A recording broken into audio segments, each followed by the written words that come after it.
Friends, আজি বহু দিনৰ মূৰত আপোনালোকৰ মাজলৈ পুনৰ নতুন এটা ৰেচিপি লৈ আহিছোঁ। সেয়া হৈছে মধুৰিআমৰ চাটনি।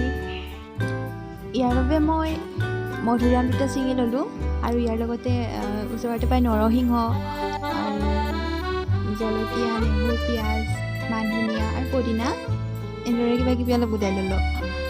এতিয়া মধুৰিআমটো ভালদৰে ধুই লৈ সৰু সৰুকৈ ইয়াৰ গুটিখিনি গুচাই পেলাই কুটি লৈছোঁ।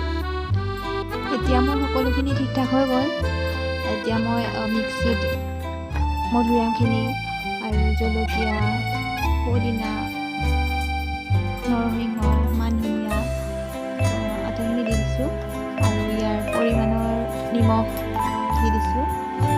তাৰপিছত আপোনালোকৰ যদি নেমু টেঙা থাকে অকণমান আতি দিব পাৰে। তাৰপিছত এইখিনি এনেদৰে পিচি ল'লোঁ। চাওক ধুনীয়াকৈ পিছা গৈছে আৰু এনেদৰে এদিন খাই চাব আপোনালোকেও। তাৰপাছত কেনেকুৱা পালে কমেণ্টত জনাব। আজিলৈ ইমানেই।